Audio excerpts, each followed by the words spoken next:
Always trust. We ask the questions. What is needed in the world?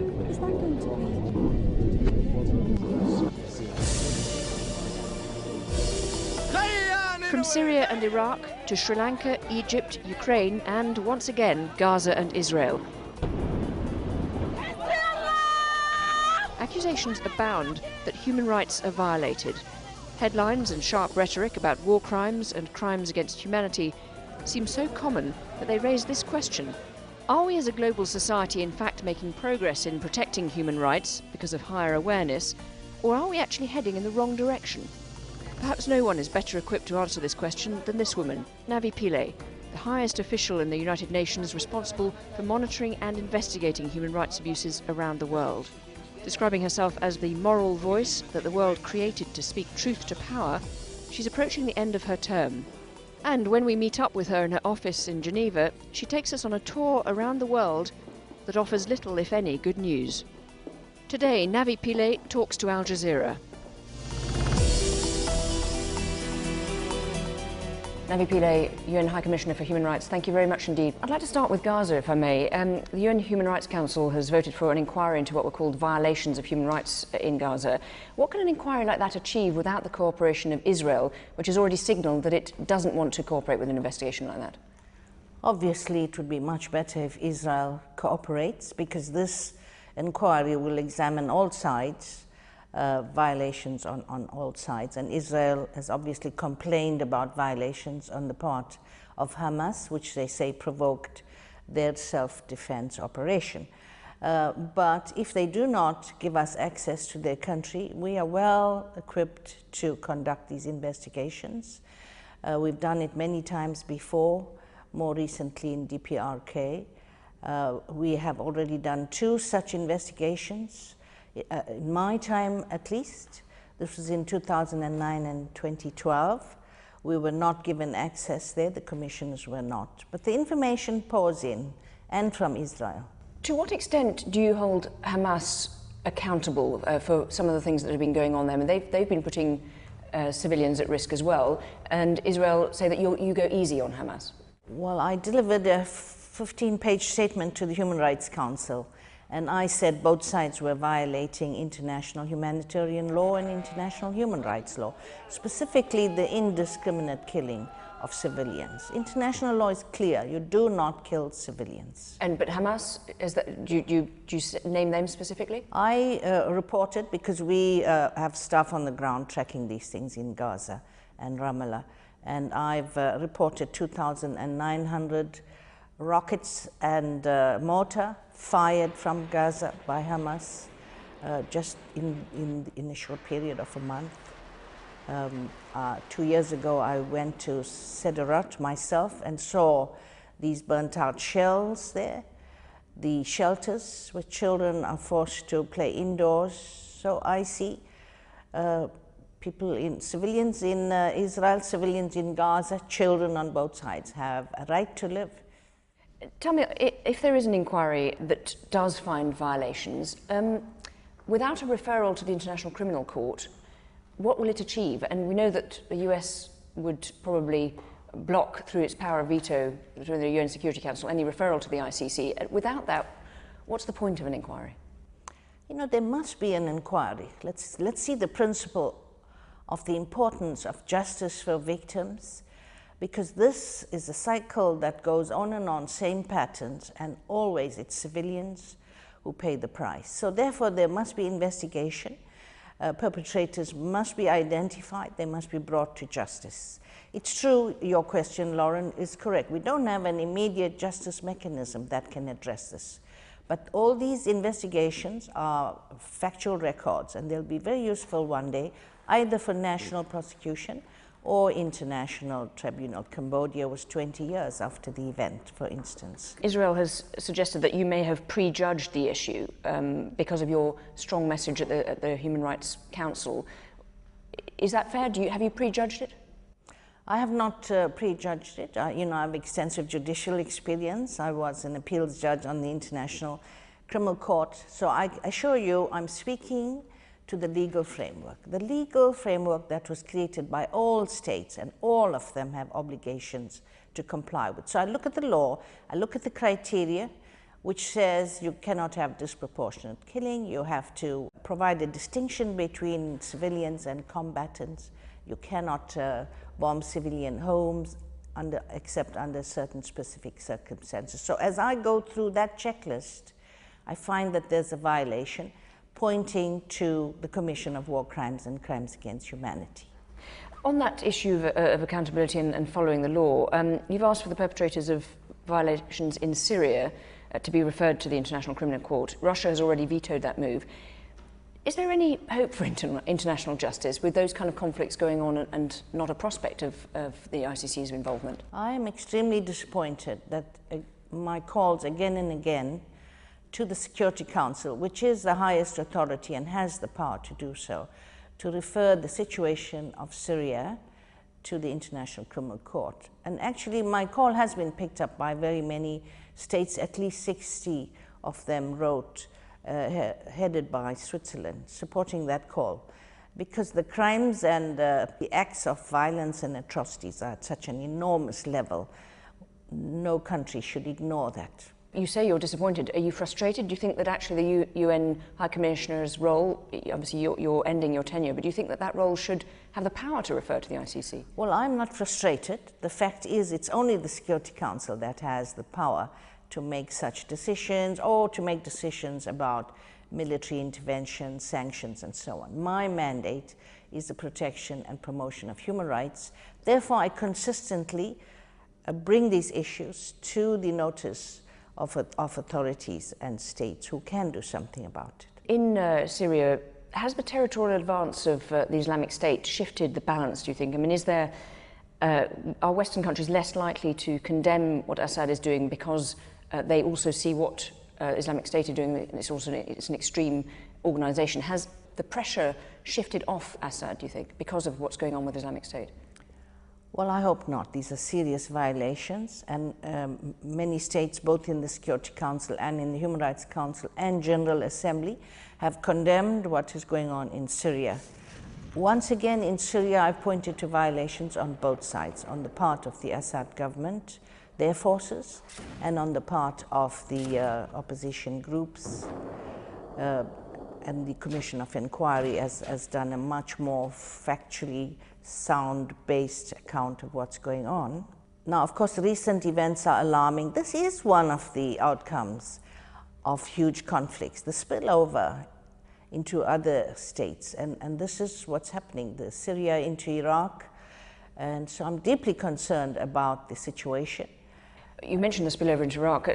On that very point, you've had a very recent report suggesting some of the outrages that are being committed there. Can you give us a flavour of what you think is going on there and how bad it is? Well, my office, jointly with the UN mission in Iraq, published this report of very serious violations all around. The sectarian violations, violations against Christians, dislocation of large numbers of Christian populations, and some of the hate speech and ideology are simply frightful, that if you do not convert, you will have to leave. On that point, so Islamic State issuing those kind of ultimatums, is Christianity itself under threat in the region? Can it survive there? I think that Christianity is under threat, as it was in Egypt at one time too, with the Coptic Christians there. It's my work as High Commissioner for Human Rights to watch out for what we call minority groups. So Christians are minority groups in those regions, and I'm very alarmed about what is happening to them. I've been alerting to the rise of hate propaganda, which usually then leads to violence. One other topic, obviously, that's in the news a lot at the moment is Ukraine. It's perhaps taken some of these other subjects off the agenda. How worried are you about the escalation there and what's going on the ground and the kind of, we've seen obviously the plane shot down. What are your thoughts on that? Well, even as we speak, there's a war going on there. The ICRC just named it as an internal civil war. We called it conflict. It was the Ukrainian government and the separatists who appeared to be well armed, we were able immediately to send 34 monitors on the ground. This is even before Crimea became a separate entity. And this is thanks to support, both moral and financial, from the Secretary General, who injected the funds in. And we've now about to publish a fourth report. There are, once again, very serious human rights violations on both sides. People are disappearing on both sides. So there are detentions, there are killings, especially women and children are affected. It's a fact that there's no accountability for these disappearances that troubles me. Do you hold Russia responsible for some of this? Russia briefs me with information on their side. They're also very concerned because these are Russian-speaking separatists, but they feel the problem lies with some extremely right-wing, what they call Nazi followers, pro-Nazi groups who are responsible for the violence. So they are encouraging us as well to investigate this, and they insist it should be independent, impartial investigations. Are you concerned about what Russia has been doing? None of our evidence points directly to a link to Russia, except that the separatists are Russian-speaking. They seem to have very easy access in and out of Russia. We're concerned about these very porous borders. If that's where killers and well-trained fighters are coming across from the Russian border to eastern Ukraine, then I do feel that the responsibility lies with Russia to control those borders. I'd like to move on now to the topic of Egypt. My Al Jazeera colleagues have now been in prison for more than 200 days. On the day of the verdict, you said that you were shocked and alarmed by the convictions. Since then, what have you been doing about it? What progress have you been able to achieve? Let me say I've issued statements not only about the 3 Al Jazeera journalists, because it's just shocking that they sentenced to 7 and 10 years. 2 years ago, I sent an extensive note verbal on what I thought was wrong with the protest laws. The definition was too broad, and I'm appalled to see that now there is such a sweep. I understand that 6 journalists who were covering the Egyptian security forces activities with regard to the pro-Muslim protests have been killed. Many more journalists are in custody. And human rights activists, quite a large number, are in custody, have been sentenced on really spurious charges, some to as lengthy terms as 15 years imprisonment. And I've periodically written to point out where they're failing in observing international standards. What I'm doing is working closely with the Egyptian government, and they've invited me to establish a regional office there, and we want to go in. We're almost concluding that agreement. When we get in, we will be working on justice and transitional justice issues. So what is your message to them now? I mean, what do you want to see done about the kind of things like the mass death sentences and those big jailings? What do you want to see them do in the short term?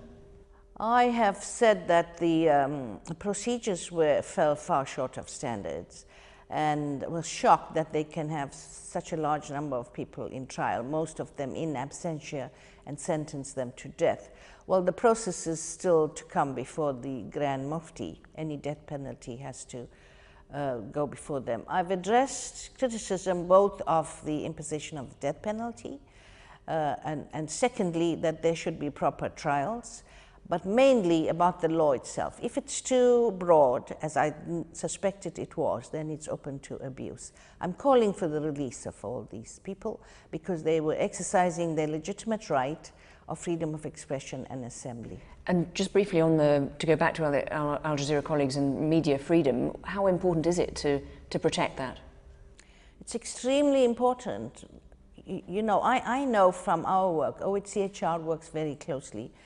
We depend on the media and civil society activists to provide us to alert us to situations. So journalists play a key, important role. And there should be international outrage from the public on how journalists are being attacked, arrested, imprisoned, subjected to torture and so on. They must be allowed to do their work freely. And briefly, is there any sign of progress since al-Sisi became president as opposed to a military leader? Well, maybe I would mark it as some progress if we get to open our regional office there, because it's taken some time to finalize the agreement. I've been particularly pointed to helping them with the judiciary. So clearly the executive, President Sisi's government sees that there is a gap there, that perhaps the judiciary is not following on the lines of that the government wishes to set, at least for justice and fundamental freedoms.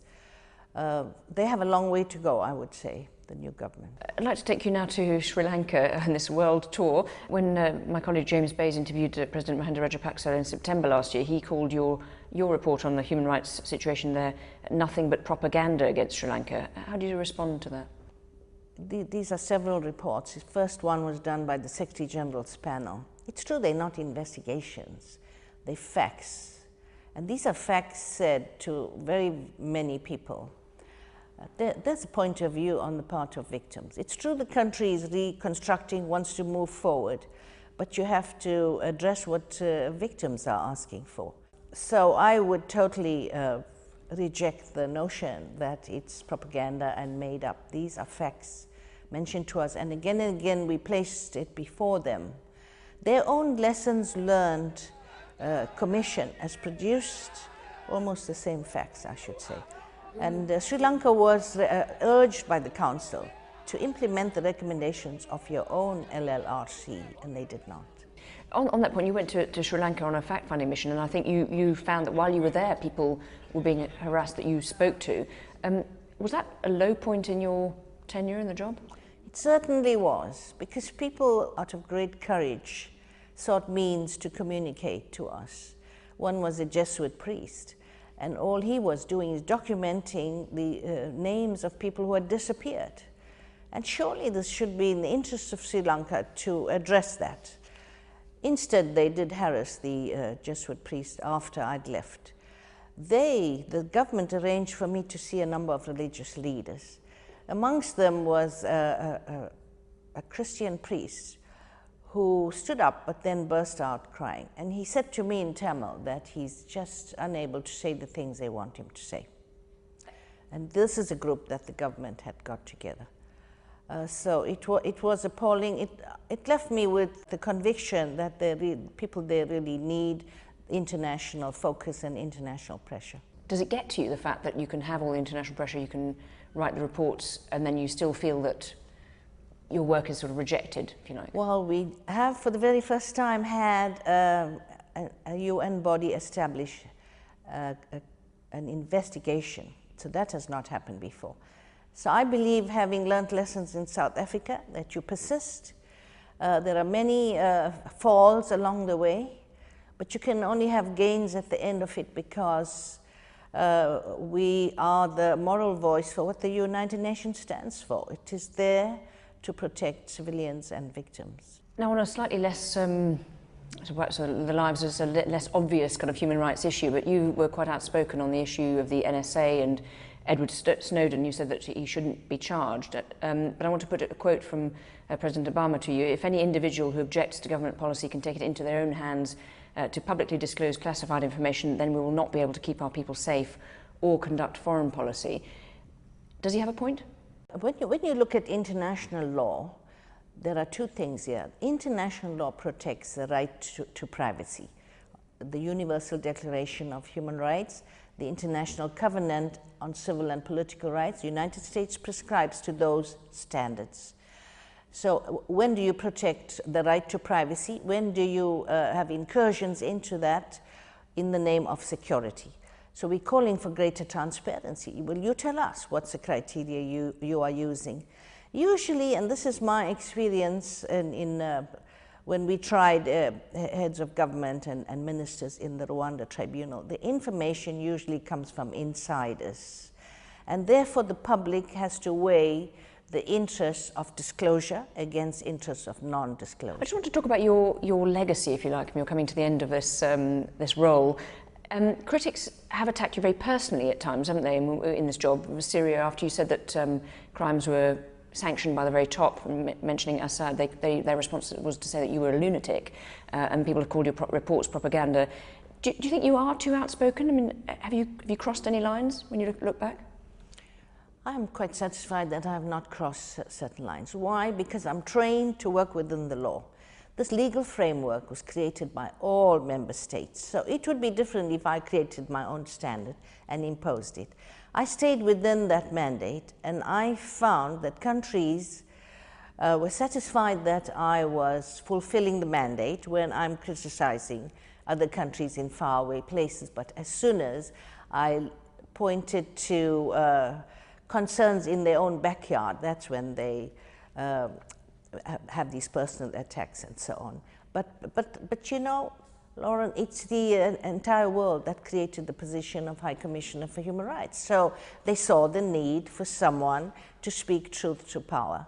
And how much of the job is, you know, the megaphone stuff, naming and shaming, and how much of it is the diplomatic kind of back channels? Does one work better than the other, or do you have to do a bit of both? I do both, yes. Very, very often that letter, keeping quiet, has had someone rescued out of detention, torture stopped. Those are small gains. We have to do that. The Secretary General also does that. And actually, I don't see my job as naming and shaming. This used to be the old idea with the old Human Rights Commission. This Human Rights Commission has a system called Universal Periodic Review, where every state voluntarily submit their human rights situation for review by their peers. And the principle is that we are then called to assist them. This is what we are doing. We are field-based now. We have offices in 58 countries. We help states to change their laws, to set up mechanisms to address torture, and to strengthen civil society organizations. On that point, I mean, you have to go through all the nitty-gritty of these reports, quite often sort of horrendous abuses catalogued. And at the moment, we seem to have crises erupting everywhere. You know, Iraq, Syria, Gaza, we've talked about some of them. Is this one of the worst times ever for human rights, do you think? I'm getting close to agreeing with that, yeah. Here I was feeling quite proud about the achievements of our office, because we are aware of the advance of human rights and the awareness all round. Even inside the UN, everybody is now speaking of human rights and claiming these rights. So I feel that those are achievements, but in the appalling conflicts that are going on around us without solution, and they seem to be growing and growing, yes, I am dismayed about where we are. Do you ever kind of get depressed and make you lose your faith in humanity as a result of what you see? I think I get deeply saddened when any person is injured, particularly children. But this is an important mandate. I think actually that every person in the world can raise their voice and do something. But the High Commissioner for Human Rights can do so much more, because he or she sits with the power to raise awareness of these issues and to call attention to them. And finally, so on that note, I'd like to ask you what you feel your biggest achievement has been in the job and your biggest failure. Well, I think the biggest achievement is the work of the Office of the High Commissioner for Human Rights. With so many experts, we were able to advance the understanding of human rights everywhere. People really do understand. I like that we've addressed both civil and political rights and economic and social rights, the right to development. I like that we focus on minorities everywhere. That includes migrants, women. I'm sorry to say they are a minority. This is what I feel are important, but I'm very aware that there are pushbacks, for instance, on reproductive rights of women. The Committee on the Status of Women had problems with that. UN Women had problems with the pushback. So achievements, but we have to be vigilant that there's no sliding back. The failures, I think that there's still so much impunity for violations across the world, and perhaps we should do much more to address these and speak up for victims. Okay, Navi Pillay, thank you very much indeed for talking to us here on Al Jazeera. Thank you.